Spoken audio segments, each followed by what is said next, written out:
My name is Pamela Neely, and I'm 49 years old, and I'm HIV positive. I have Hep C, and I have a history of substance abuse. I was diagnosed HIV positive in 1993. To be exact, it was 4/29/93. See, I recently found out that I had not only Hep C, but I've had Hep B and A. I know how that happened. I believe that I contacted it through IDU, which is intravenous drug use. I started using drugs at 26 years old. My first choice of drug was heroin, and that came as a direct result of my mother dying. My mother taught me everything about life. She didn't teach me anything about death.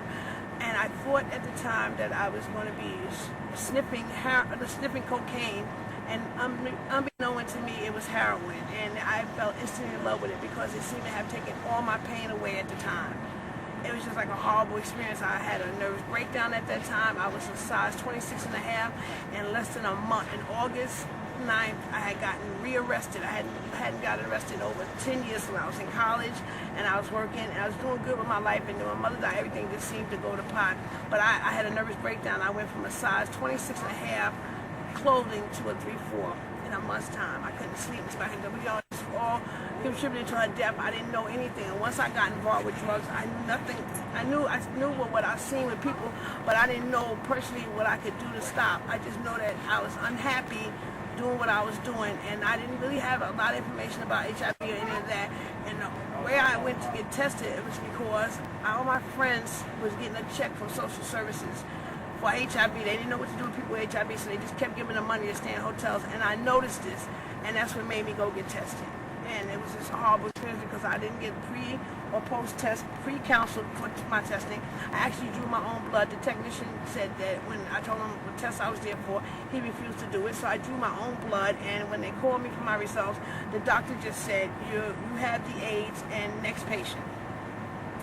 Okay, so and that was very traumatic.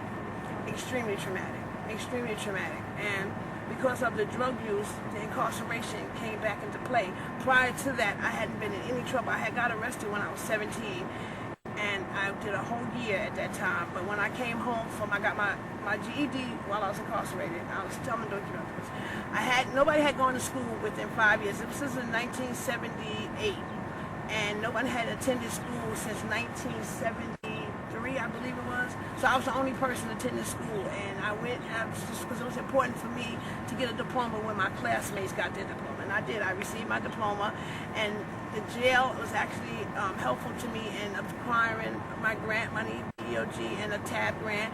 And when I left Nassau County Correctional Facility, I went right to college at Nassau Community College, and I was doing great up until my mother died. Okay, so you got involved with drugs because of your mother's death? Absolutely. And then you found yourself arrested for the drug use? Absolutely, possessions. Okay. Did you have any support systems at the time? No, I didn't have any kind of a support system in place. Most of the people, because when you're in that kind of lifestyle, you generally surround yourself around other people that are doing the same thing. Of course, they're doing the same thing, and they're happy with the money that I was bringing to the plate at the time, so they was not trying to help me to stop. I actually stopped one time when I got incarcerated because I was told about NA and AA, and there was different programs that could help me. Prior to that, I thought I was going to die that way. I honestly believe when I got my diagnosis played a big part on it because he just told me I had AIDS. He didn't tell me anything else, and it wasn't no kind of education or material around at the time. It just was like people got infected and they died very shortly after that, so I thought I was one of those candidates. Okay. Now, after you were arrested, what were your experiences in the jail? It was it was sad because I became, when I really, in 1993, I accepted my status. In 1994 was when I got arrested again, and I publicly told everyone in the jail about my status. I was not afraid because I felt like my status wasn't going to change because you didn't like me or because you were afraid or because you were ignorant, didn't want to learn more about the disease. So I told everyone. It was shocking to me, like officers as well as inmates would come to me, but I saw how bad they were being treated then. You know, like when it was time for medication, they would be like, well, we don't have your HIV medication. You know, they were very loud, they were very disrespectful, and they were very open with other people's status. So they would report your status to other inmates? Other inmates, they would say, you know, because most of the people that work at the jail are people that are from the same neighborhoods. A lot of inmates that are in the jail. They either went to school with some of the officers and or nursing staff, or they known them from some kind of setting or a family member. They know each other. It's like Nassau County is very small, so people know each other in there. And of course, they was disclosing like you shouldn't go with that person because they got the vibe, or they would say the monster back then. Everybody who had the monster, oh, she got the monster, she got the monster. What year was this?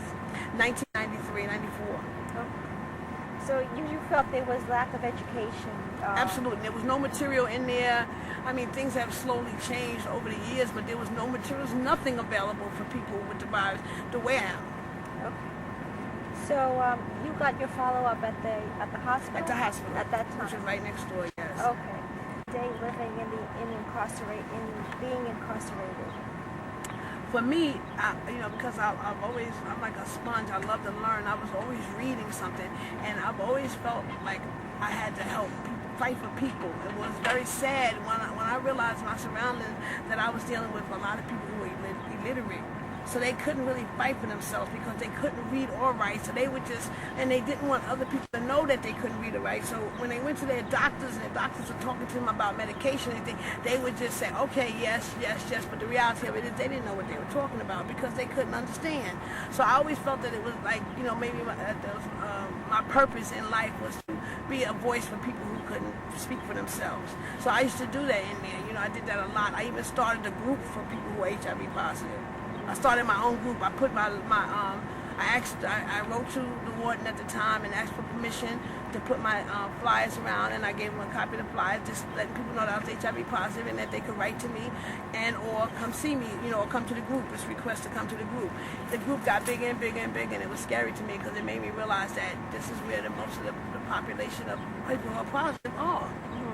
Yes, that is a good question. You found that there were a lot of inmates that were HIV positive. A lot of inmates who were HIV positive and beyond. There were needles in the inside the jailhouse. Everything that's basically on the streets is inside the jail. And because the jail has these rules, they feel like they shouldn't be going on, so they don't really address them. Like they don't give people condoms. Yet there's a lot of sex going on, and there's a lot of people getting infected in the jail. Okay. And it's coming in through people that are visiting? People that are visiting, and when you get arrested.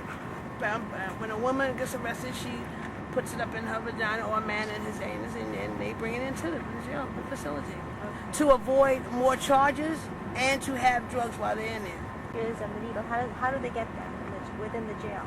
They're inserted inside the women, most of them, and they share them. And there's no bleach or things are available to clean them, so of course it's being passed like that. Behind the backs of the prison guards. Behind the backs, which mostly is like in the shower, because the shower is the only place where there's privacy, total privacy, where the officers can't see it. Okay. Now, what about sick call? How do you report that to whoever you need to know that, and how is that taking place? What happens is sick call sheet comes out the night before, but just because it comes out the night before and you're told that the officers announced we have sick call out and you go sign your name, that doesn't mean the next day you're going to sick call. Sometimes you could be on sick call for a week or two before you even get to see a doctor. Because there are so many inmates. Absolutely. There's so many inmates, and they have to process new admit, which is people who are just being arrested, and it's always like on heroin and you're on a methadone program on the streets, then yes, they will give you your methadone, detox you from that point. But if you're not on it, then they're not going to give you anything. You just have to go cold turkey. What was the discharge plan? They had a discharge planner from one of the agencies in there, and there was only like one person. So she did the best she could. She really worked hard for people, and that was only for people who were HIV positive, wanted me to come down to the office upon my discharge, and now they have a thing for people who are HIV positive, like upon your discharge, someone will pick you up and escort you to your medical appointment, to social services, and or to a drug program if that's what you want to do. Today is no reason why somebody shouldn't be successful upon discharge from Nassau County Correctional Facility. All right, well, thank you very much. You're very welcome. How are you doing now? I'm doing great. Actually, in September, I will be going for my bachelor's at New Rochelle, University of New Rochelle. So I'm very happy for that.